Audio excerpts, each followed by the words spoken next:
What you're looking at on the screen is every single inning boss pack that you can possibly unlock all the way up to the 10th inning, and you got that 9th inning boss pack. Remember, there's no 10th inning boss pack. You just got the Albert Pujols card. Grinded all the way through the 11th inning program to 770,000 XP to get every boss pack you could possibly unlock, and I didn't open any of them yet, so we're doing that today. We're gonna go through and open each and every one of these. We'll see how many stubs we get. I also kind of just want to go through here and open all of these at once, break the entire inning program down for the entire year. We're probably going to have inning programs again next year. First and foremost, boss pack number 1, the inning bosses that came out with the game were Fernando Valenzuela, was the new legend in the game, and that 93 diamond was actually a lot of fun to use early on in the game. 4.4 ERA. That was a lot of all-star gameplay, but his off speed's actually pretty disgusting. Kenny Lofton's 93 and the 91 Mike Piazza. This stolen base Kenny Lofton card was one of the better designs. The milestone cards obviously look amazing, but just that simple black and or white and gray feel with the black tint, the White Sox are a vibe, man. I guess out of this pack, I'll take the only card I don't have in my inventory, Mike Piazza, which is a quick sell value card. And you have the second inning boss pack where it is Lee Smith save 300 save club, the Jason Bay 95 prime card, and the 95 Don Mattingly. This was a very underwhelming inning program, especially considering Jason Bay's swing sadly sucks, so no one really likes him. Well, this is going to be quick sell value for us. We'll just flip Lee Smith. Definitely underwhelming there, the second inning program. Then the third inning bosses were Dennis Eckersley, Troy Gloss, and Grady Sizemore. This was a great trio of cards earlier in the game. The Eckersley cards still playable end game now. If you're good with his release, you can really dot up with him. He's a good card. Troy Gloss, the third baseman that has shortstop as a secondary. I'm biased to Troy Gloss because my first season with him, he hit a walk-off home run in the, I believe it was the 9th or the 10th, and that ball is not coming back. Troy Gloss, World Series game, and he walks it off to get us in. That puts our rating at 911. His first season. It's a shame that contact versus right made him almost impossible to use against like DeGrom and Verlander on legend difficulty. So he was someone you didn't see in a lot of lineups, but he actually has a great swing animation. If they can get him balanced hitting stats in MLB 22, definitely has the swing. And then Grady Sizemore, again, another new legend in the game. Really underwhelming hitting stats considering how crazy that 2008 season was for him. He's another card that I'd love to see him then maybe in MLB 22 find a way to get him a better hitting card that's a little more usable, because he has a great swing animation, great defense, and the speed's there too at 88. And again, this is another quick sell value. We'll take our 5K. Boss pack number 4 featured Eddie Murray's 99, Wander Franco's Future Star 99, and the Christy Mathewson Triple Crown 99 pitcher card. These cards are going for about 15K. Wander Franco was a big deal in this card. This was the first inning program with all 99s, so it was about the 4th inning program, MLB The Show 21, where end game cards started to really release and flood the game. Eddie Murray, Wander Franco are tremendous switch hitting bats. Doesn't really matter who we take here. I'll do Wander. I'm not going to do that sell now either. I'm actually going to go list him on the marketplace because we got a month left of MLB The Show 22. I need my stubs to work some team builds. And now the 5th inning, which is where we're starting to get these classic and henchman packs. We actually have 2 of each here. 2 of the henchman packs, Jimmy Rollins, Greg Holland, and Hal Newhouser. These are quick sell value packs, almost positive, so it doesn't really matter. And we are going to go ahead and do those classic packs. Aaron Hicks, Daniel Vogelbach, and Yoan Moncada. We'll do Aaron Hicks. We'll hold that card. And of course, we'll do Vogelbach. He was the other card we didn't have. So there's 2 new cards to our inventory we could potentially use. And the bosses for the 5th inning program were Joe Morgan, Vladimir Guerrero Sr., and Nolan Ryan's 99 overall. I'm looking at now 60,000 stubs or more on this particular inning program. I already have all 3, so I'm going to be selling whoever I decide to grab. We'll do the highest quick sell now value, and of course, just like Wander, we're gonna go list him on the marketplace after and see how many subs we get on these duplicates. Now the 6th inning program. Again, we have 2 of each on the henchman and classic packs. I have all 3 of these cards: Dexter Fowler, Joaquin Soria, and Gio Gonzalez. Quick sell value on these, of course. These are nice little like extra cards that they add to the game, not really necessarily for us getting them, like our inventories, like who's using these cards in rank, but these are awesome cards for events and battle royale, all the sub modes in Diamond Dynasty. Classics pack here had Aaron Nola, Lorenzo Cain, and Patrick Corbin. So 2 finest cards and a flashback postseason card. Lorenzo Cain and Aaron Nola are the 2 I don't have. So we'll snag those 2. Fill the inventory. Now the 6th inning bosses. The 6th inning bosses were Matt Kemp, Pedro Martinez, and George Brett. This is where the community first exploded because, man, the signature series pitcher set, just the criteria of the tier is not, it's not best. The signature series cards typically have lower hits per 9 than like the no-hitter cards or the milestone cards. So when Pedro got a signature series card, this was his first year of Pedro Martinez. This is supposed to be the best version of Pedro Martinez, and his hits per 9 is only 104 because they went with the signature series.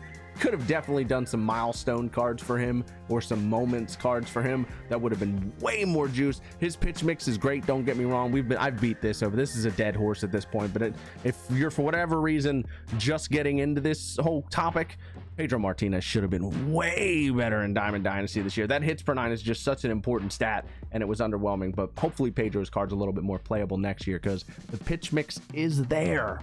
You just can't lack in that area. It makes it too easy to hit online.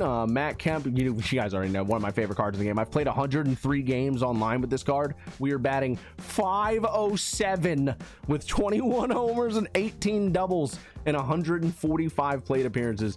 Just bonkers. We're looking at a base value of 35k on these. We'll just do George Brett. I want to say the MVP cards have a specific collection. We'll check him out on the marketplace. And now the 7th inning program, the 2 henchman packs that we have. We do not have Jonathan VR, so we'll grab him. Johnny Cueto and Justin Upton for the other 2 cards. So we'll take VR, keep him in our inventory, and then we will quick sell this Justin Upton. Then the classics pack was Adam Eaton's flashback postseason card, a finest 2019 Danny Santana, and player of the month August 2017 Dylan Bundy when he was with the Baltimore Orioles, first got called up. Pretty much I'm going to take Adam Eaton out of this pack, and then in the next pack we're going to do Danny Santana. Now the 7th inning boss pack had Hank Aaron, Spencer Torkelson, and Tony Gwynn. So here's a trend with the inning programs. Pretty heavy on the new legends in the inning programs this year. We had Pedro, and then they followed that up with Hank Aaron. So 99 Hank Aaron, the best version of Hank Aaron, the 715 home run club Hank Aaron, 114, 122, you know all about it. Insane hitter, diamond defense, 82 speed, plays pretty well. Good card. I've hit well with him online, mostly BR and events, but he does rake. And we're looking at a baseline value on these cards at 55k. We already have all 3, so I'm just gonna go ahead, take Hank Aaron, and we'll look at him on the marketplace, of course. Now the 8th inning program, the 2 henchman packs have Troy Percival, Blake Snell, and Ryan Klesko. I do not have Klesko or the Troy Percival card. I do have Blake Snell, so we'll snag those. The 2 classic packs, Brian Anderson, the MLB 19 finest card, the Blake Trinan finest card from MLB 18. I love that card. That's actually one of my favorite right-handed pitchers in the game. And then Mitch Garver's finest card. So we do not have Brian Anderson or Mitch Garver, so we'll just take both of those.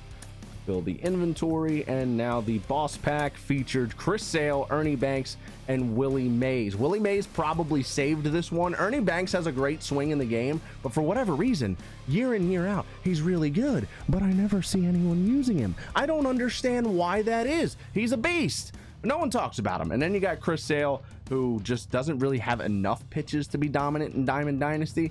Really more of a relief pitcher, Chris Sale. He's better in BR than he is in ranked seasons. And then Willie Mays, of course, one of the better players in this game. This is who everyone wants out of this pack. He's going for over 123,000 subs. We'll take Willie Mays, check him out after we rip the rest of the packs. We are on to the 9th inning program. The henchman pack had Larry Doby, Hunter Green, and Luis Aparicio.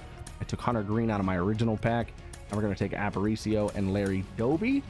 And then in the 2 classics packs, it's Gleyber Torres, MLB 19 finest, Chapman, and Jack Flaherty. I do not have Jack Flaherty or Gleyber Torres. That's actually interesting to me that I don't have that Gleyber Torres card. I'm shocked that I didn't take him originally. That was my guy in MLB 19. We had emotes for him specifically on Twitch. And then the 9th inning boss pack had Babe Ruth, Eric Gagne, and Johnny Bench. This is one of the better inning programs ever because Eric Gagne is a super good reliever in any mode of Diamond Dynasty. He's got a great pitch mix, easy to use for me, controls great.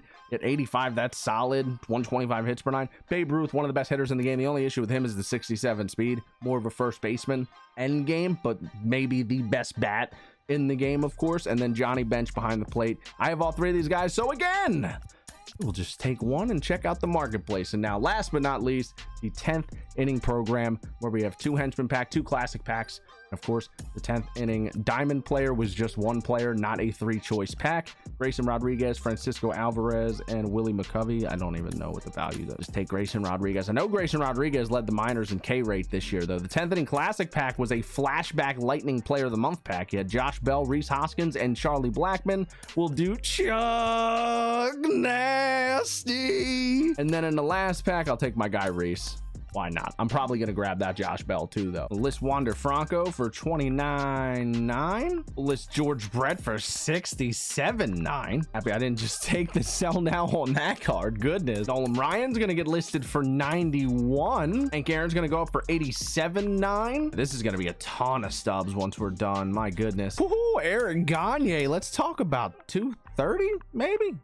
Somebody. Willie Mays up here for 185 flat. We'll give somebody a little discount on these bigger ones. Why not? I might be forgetting someone, but let's go take a look at all of our sell orders at the moment. I mean, we're looking at over 500,000 stubs here just from these 6 players. And there's a lot of our other cards I just kept in my inventory. So we're going to be over 1 million stubs once these all go through. That 11th inning program was a great add to the game. I would like to see, the one critique I have for the inning program, I would like to see them run it like 1 month longer. Like give us a 12th inning program.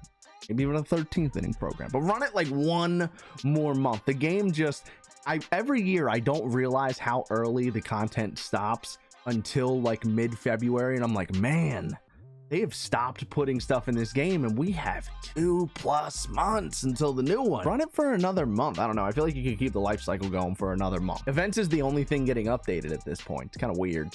Not weird, I guess. I kind of get it, but it's corny. They definitely could be throwing a little bit more stuff, 1 more inning program or something like that, just to give us diehards a little bit more to do in February going into March. Other than that, I love the inning programs. It's a great way for the no money spent community to just get everything that they need, and they can do it in a fun way. They make it so many different ways: online, offline, conquest, BR, events, play versus CPU. There's so many ways to get all this stuff done. There's no one way you have to do it. That's the best part about it. So yeah, I'm excited for inning programs again in MLB The Show 22, which is coming out in less than a month now. If you're excited, hit that thumbs up down below, and if you haven't already, subscribe to the channel for daily MLB The Show content. I will be way more consistent now that the game's about to come out.